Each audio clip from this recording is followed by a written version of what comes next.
Viral ہوتی ہے کا وزیر اعظم ہے، ایک شادی پر جاتے ہیں، آپ کا وزیر اعظم تھے، اور دوسری طرف جو کہ عمران خان صاحب کے محبت میں ایک ہار آتا ہے، راجہ پرویز اشرف صاحب جو ہیں وہ ایک ماضی نظر آ رہے ہیں۔ خدا کے بہترین نام میں آپ سب دیکھنے اور سننے والے میرے تمام ناظرین کی سلامتی ہو۔ میں سلمان اپنے فیس بک اور یوٹیوب چینل کے ساتھ آپ کی خدمت میں حاضر ہوں۔ کچھ دن پہلے ایک ویڈیو وائرل ہوتی ہے، اور جہاں پر راجہ پرویز اشرف صاحب جو کہ سابقہ وزیر اعظم ہیں، ایک شادی پر جاتے ہیں، اور وہاں پر ایک ویڈیو وائرل ہوتی ہے۔ سب سے پہلے آپ اس ویڈیو کو دیکھیں۔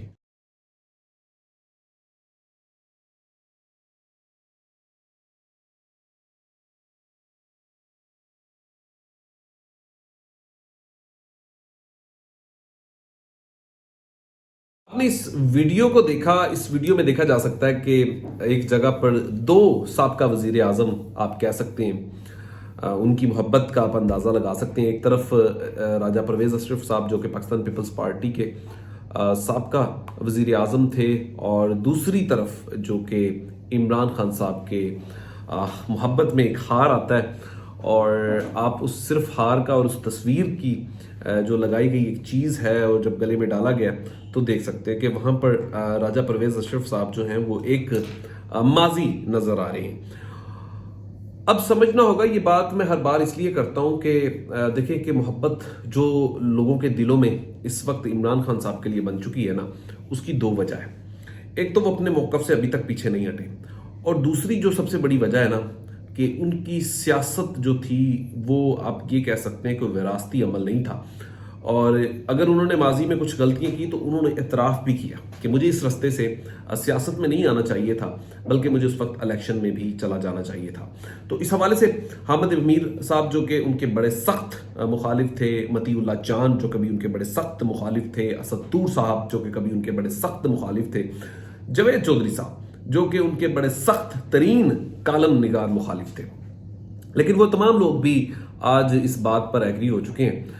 کہ عمران خان صاحب کے بارے میں جتنے بھی اندازے لگائے گئے تھے نا، وہ سب اندازے جو ہیں وہ غلط ثابت ہوئے۔ بلکہ وہ اندازے غلط ثابت ہوئے نہیں، عمران خان صاحب نے ان تمام لوگوں کے اندازے جو ہیں وہ غلط ثابت کیے ہیں۔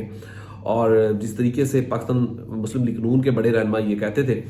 کہ عمران خان صاحب جو ہیں وہ چند دن جو ہے وہ جیل میں نہیں گزار سکتے، تو انہیں لگ پتہ جائے گا، تو انہوں نے ان 1.5-2 سالوں میں جو جیل میں وقت گزارا ہے نا، تو آپ یہ اندازہ لگائیں کہ جب وہ جیل سے باہر آئے گا تو ان کا استقبال کے حوالے سے جو چیزیں نظر آئیں گی نا، تو وہ تاریخ کا حصہ بن جائیں گی۔ ویسے بھی جو کچھ پاکستان تحریک انصاف کے لوگوں کے ساتھ ہوا تو وہ تو تاریخ کا حصہ بننے جا رہی ہیں اور بن چکی ہیں۔ اور جس طریقے سے 8 فروری میں لوگوں نے خاموشی کے ساتھ اس پورے سسٹم کا مقابلہ کیا اور بتایا کہ آپ کے تمام تر بنائے ہوئے جس حکومت کے اس عارضی حکومت جو کہ نگران سیٹ اپ تھا، اس کو بھی بتایا کہ دیکھیں ہمارا فیصلہ کیا ہے، تو یہ محبت ہر جگہ نظر آ رہی ہے۔ اور اس کے بعد اب جو کہ ایک نیا طریقہ جو بتایا گیا ہے ہمارے ملک کے وزیر اعظم کی جانب سے احتجاج کرنے کا، کیونکہ وہ جاپان میں تھے تو انہیں ایک او کی آواز جو ہے وہ سنائی دیتی ہے، تو اب اس وقت سوشل میڈیا پر آپ کو ہر جگہ جو ہے وہ او ہی نظر آئے گی۔ تو لوگ اب ایون یہ ہو گیا کہ بچوں کو اگر پیسے نہیں دیتے تو وہ بھی گھر پہ انہوں نے کرنا شروع کر دیا ہے، اور اگر کوئی ٹرک ڈرائیور ہے یا کسی کو کوئی بھی مسئلہ ہے تو انہوں نے شہباز شریف صاحب کے بتائے ہوئے طریقے کے مطابق جو ہے نا وہ احتجاج کرنا شروع کر دیا۔ ابھی شیر افضل مروت صاحب کے ساتھ ایک بات کی گئی، ان سے سوال کیا گیا کہ یہ جو او کا معاملہ ہوا ہے یہ احتجاج کا طریقہ ہے، تو پھر اس کے اوپر کیا آپ کا رد عمل ہے؟ تو اس کے اوپر شیر افضل مروت نے کہا کہ میں انشاءاللہ جیسے ہی پارلیمنٹ میں شہباز شریف صاحب حاضر ہو گئے تو میں ان کے کان میں او کر کے جو ہے نا وہ اپنا احتجاج جو ہے وہ ریکارڈ کرواؤں گا۔ تو شہباز شریف صاحب نے جو ایک نیا ٹرینڈ او کا دیا ہے تو وہ کافی مقبول ہو چکا ہے، اور اس کی مقبولیت کی وجہ جو ہے وہ شہباز شریف صاحب کا بتایا ہوا او، ایک خاص طریقے سے جو بتایا ہوا جو چیز ہے وہ ہے، اور جس کی وجہ سے آج وہ ان کی او جو ہے وہ پاکستان میں ٹاپ ٹرینڈ بن چکی ہے۔ اب